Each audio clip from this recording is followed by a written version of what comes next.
اعوذ باللہ من الشیطان الرجیم بسم اللہ الرحمن الرحیم سامعین و ناظرین کرام السلام علیکم ورحمۃ اللہ وبرکاتہ۔ کے T V official YouTube channel سے ایک شخص اکثر احمدیت مخالف پروگرام پیش کر رہا ہوتا ہے۔ وہ اپنا تعارف چیئرمین تحفظ ختم نبوت کے نام سے کرواتا ہے۔ وہ شخص احمدیت کے خلاف انتہائی ناپسندیدہ زبان کا استعمال کر رہا ہوتا ہے۔ وہ احمدیت کے خلاف انتہائی جھوٹے اور گندے الزام لگانے کا عادی ہے۔ ایک ہفتہ قبل اس کا ایک پروگرام نظروں سے گزرا۔ وہ اس پروگرام میں جماعت احمدیہ کو غدار قوم و ملت قرار دے رہا ہے۔ اس نے اپنے پروگرام میں بیان کیا کہ تقسیم ہندوستان کے وقت باؤنڈری کمیشن میں مسلم لیگ کی طرف سے حضرت سر چودھری محمد ظفر اللہ خان صاحب رضی اللہ تعالیٰ عنہ پیش ہو رہے تھے۔ اس نے حضرت سر چودھری محمد ظفر اللہ خان صاحب رضی اللہ تعالیٰ عنہ پر ایک ناپاک الزام یہ لگایا کہ انہوں نے جماعت احمدیہ کے امام حضرت خلیفۃ المسیح ثانی رضی اللہ تعالیٰ عنہ کی ہدایت پر مسلم لیگ کا کیس پیش کرنے میں بددیانتی کا ارتکاب کیا، اور یہ کہ انہوں نے پاکستان کے مفادات کو ناقابل تلافی نقصان پہنچایا۔ اس شخص نے بیان کیا کہ تقسیم ہندوستان کے طے شدہ فارمولہ کے تحت گرداسپور کا ضلع پاکستان کے حصہ میں آتا تھا۔ اس نے بیان کیا کہ حضرت سر چودھری محمد ظفر اللہ خان صاحب نے باؤنڈری کمیشن میں بددیانتی سے مسلم لیگ کا کیس ہار دیا۔ اس کا نتیجہ یہ ہوا کہ گرداسپور کا ضلع ہندوستان میں شامل کر دیا گیا۔ اس نے بیان کیا کہ گرداسپور کے علاقہ سے ہی کشمیر کو راستہ جاتا ہے۔ اس طرح پاکستان اور کشمیر کا رابطہ کاٹ دیا گیا۔ اگر ایسا نہ ہوتا تو پاکستان سے کشمیر کو جانے کا راستہ بنا رہتا اور کشمیری مسلمانوں کی وہ حالت نہ ہوتی جو آج ہے۔ خاکسار بیان کرتا ہے کہ اس شخص کا یہ ایک جھوٹا، من گھڑت اور بے بنیاد الزام ہے۔ بین الاقوامی طور پر جماعت احمدیہ، حضرت امام جماعت احمدیہ رضی اللہ تعالیٰ عنہ اور حضرت سر چودھری محمد ظفر اللہ خان صاحب رضی اللہ تعالیٰ عنہ کا اخلاقی اور روحانی، مثبت اور تعمیری اور مثالی کردار دنیا میں مستند، محکم اور مستحکم طور پر مانا اور جانا جاتا ہے۔ خاکسار اس پروگرام میں اس گندے الزام کا کئی ایک پہلوؤں سے تجزیہ پیش کر رہا ہوگا۔ خاکسار امید کرتا ہے کہ سامعین و ناظرین کرام کا اس پروگرام میں سے گزرنا انتہائی دلچسپی کا موجب بن رہا ہوگا۔ یہ کہ بعض غیرت جماعت انصاف پسند حضرات کو یہ معلوم ہو رہا ہوگا کہ احمدیت مخالفت میں نام نہاد علماء اس حد تک بھی گر سکتے ہیں۔ خاکسار کو تاریخ کے آئینہ میں اس الزام کا رد کرنے کے لیے ایک کتاب پیش کرنے کی ضرورت محسوس ہو رہی ہے، مگر خاکسار کی کوشش ہوگی کہ اس پروگرام کی 3 اقساط میں اس الزام کا بالاختصار رد پیش کر دیا جائے۔ سامعین و ناظرین کرام، سیدنا حضرت محمد صلی اللہ علیہ وآلہ وسلم فرماتے ہیں کہ حیا اجزائے نبوت میں سے ایک اعلیٰ خلق ہے، لیکن اے انسان اگر تو بے حیا ہو جائے تو پھر جو مرضی کرتا پھر۔ پنجابی زبان میں بھی ایک محاورہ ہے، یہ کہ لالی لوئی تے کی کرے گا کوئی۔ آج امت محمدیہ کو مذہب کے نام پر نام نہاد ملا نے یرغمال بنا رکھا ہے۔ مسلمانوں کی اس بڑی مصیبت پر انا للہ و انا الیہ راجعون ہی کہا جا سکتا ہے۔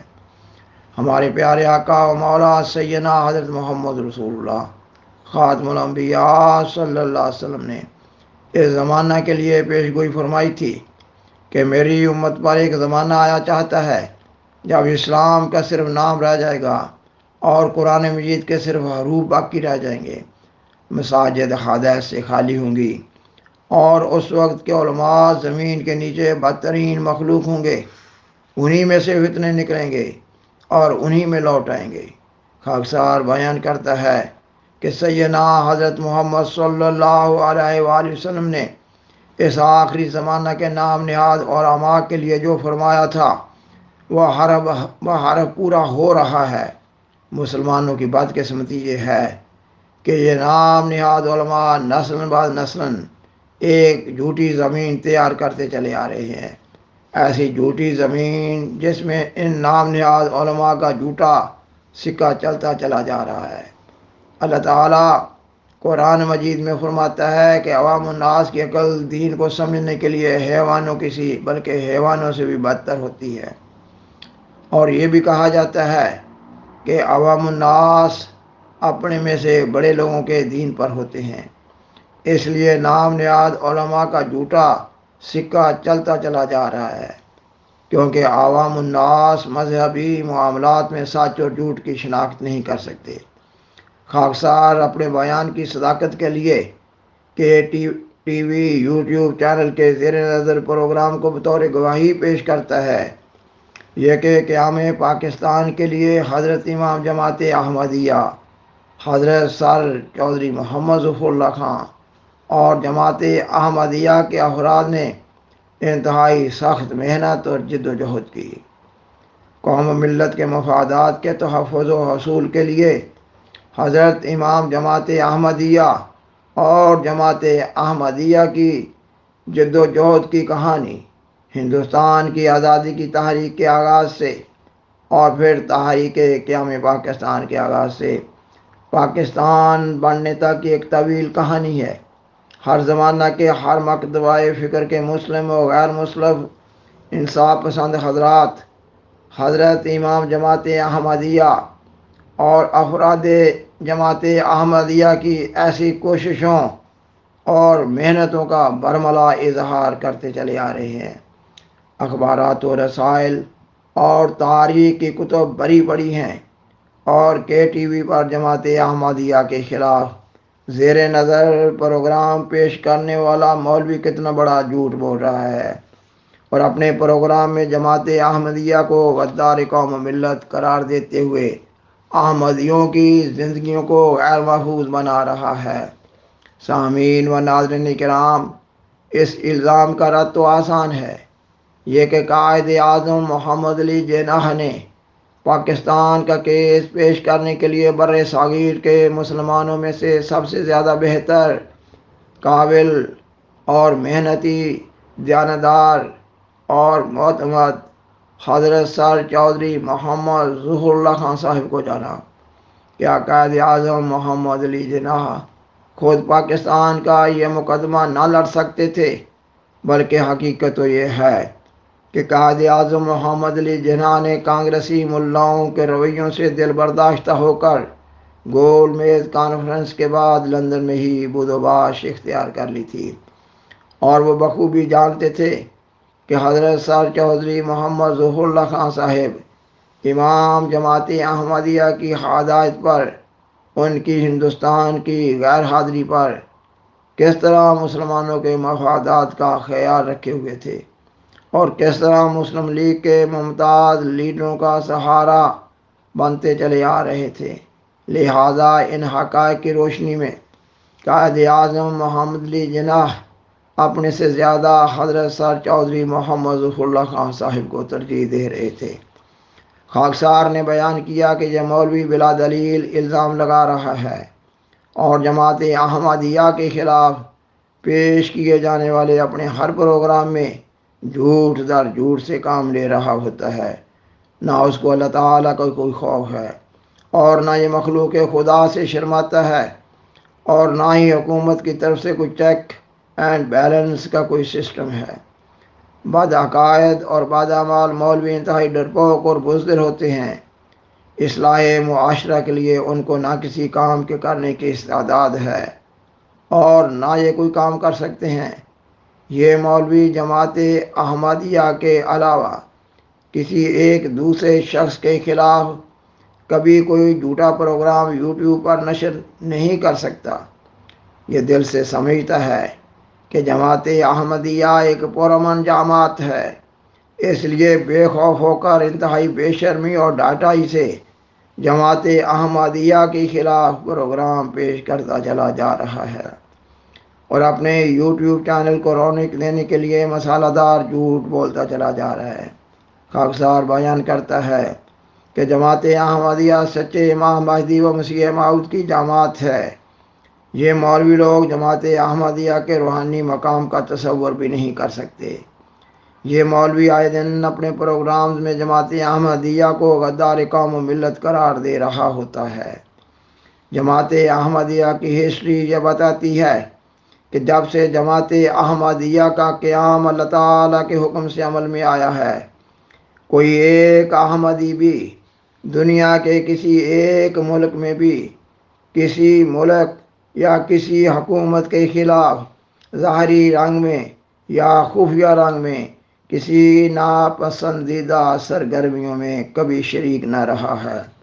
جماعت احمدیہ کی اخلاقی تعلیم تو یہ ہے کہ کسی ادارہ سرکاری یا غیر سرکاری اور حکومت کے خلاف اپنے جائز مطالبات منوانے کے لیے بھی نہ ہڑتال ہو سکتی ہے، نہ احتجاج کیا جا سکتا ہے، کیونکہ اسلام ایک پرامن مذہب ہے۔ اسلام اپنے معاملات کو گفت و شنید سے حل کرنے کی تلقین کرتا ہے۔ سامعین و ناظرین کرام، خاکسار اپنے اس پروگرام کی دوسری اور تیسری قسط میں تاریخ کے آئینہ میں اس جھوٹے مولوی کے اس ناپاک الزام کا جواب دے رہا ہوگا۔ یہ مولوی الزام لگا رہا ہے کہ حضرت سر چودھری محمد ظہور اللہ خان صاحب نے اپنے امام کی ہدایت پر باؤنڈری کمیشن میں مسلم لیگ کا کیس ہار دیا اور گرداسپور کا ضلع ہندوستان کے ساتھ شامل کر دیا گیا۔ اس کا آسان اور عام فہم جواب تو یہ ہے کہ قادیان جماعت احمدیہ کا مرکز ضلع گرداسپور میں ہے۔ قادیان حضرت بانی سلسلہ علی احمدیہ علیہ السلام کی جائے پیدائش ہی نہیں، بلکہ آپ علیہ السلام کے آباء و اجداد کی قائم کردہ ایک بہت بڑی ریاست اور جاگیر تھی۔ یہ وہ ریاست تھی جو آپ علیہ السلام کے آباء و اجداد نے ملک فارس سے آ کر ہندوستان کے مشہور مغلیہ بادشاہ بابر کے عہد میں قائم کی تھی۔ یہ ریاست 200 دیہات پر مشتمل تھی۔ یہ ریاست 1530 عیسوی سے 1947 عیسوی تک یعنی 417 سال تک مختلف حالتوں میں اس خاندان کے پاس رہی۔ حضرت بانی سلسلہ علی احمدیہ علیہ السلام کے دعویٰ کے بعد قادیان جماعت احمدیہ کا مرکز قرار پایا۔ حضرت مرزا صاحب کے خاندان کے لیے ان کے آباء و اجداد کی ریاست ہونے کی وجہ سے اور مزید یہ کہ جماعت احمدیہ کے روحانی مرکز کے ہونے کی وجہ سے قادیان کی اہمیت ظاہر و باہر ہے۔ برے صغیر کی کسی ایک ریاست کو بھی قادیان کی ریاست جیسی اہمیت حاصل نہ تھی۔ قادیان میں جماعت احمدیہ کے مقدس مقامات ہیں۔ جماعت احمدیہ کے مختلف دفاتر ہیں۔ وسیع و عریض رقبے پر کالج اور سکول اور مشنری ٹریننگ کالج ہیں۔ بس اس وقت بھی قادیان کی روحانی و جماعتی حیثیت محکم و مستحکم تھی اور اب بھی ہے۔ اتنی بڑی ریاست کو چھوڑنے کا ابتلا درپیش تھا اور مقدس مقامات کی حفاظت کا سوال بھی تھا اور مستقبل کا حال مخفی تھا۔ ان حقائق کے پیش نظر ایک بچہ بھی بآسانی یہ نتیجہ اخذ کرنے پر مجبور ہو جاتا ہے کہ جماعت احمدیہ کے لیے قادیان چھوڑنا موت اختیار کرنے کے مترادف تھا۔ لہذا جماعت احمدیہ نے اپنے امام کی قیادت میں سخت محنت کی کہ گرداسپور کا ضلع مغربی پنجاب یعنی پاکستان میں شامل ہو۔ اس کا قدر حال اگلی قسط میں بیان کیا جا رہا ہوگا۔ سامعین و ناظرین کرام، یہ مضمون ابھی جاری ہے۔ عذرائے کرم اگلی قسط سماعت فرمائیے۔ بالآخر درخواست ہے کہ برائے مہربانی اس پروگرام کو دوسروں سے شیئر کریں اور عذرائے کرم اس چینل کو سبسکرائب کریں۔ جزاکم اللہ تعالی احسن الجزاء وآخر دعوانا ان الحمدللہ رب العالمین والسلام علیکم ورحمۃ اللہ وبرکاتہ۔ شکریہ۔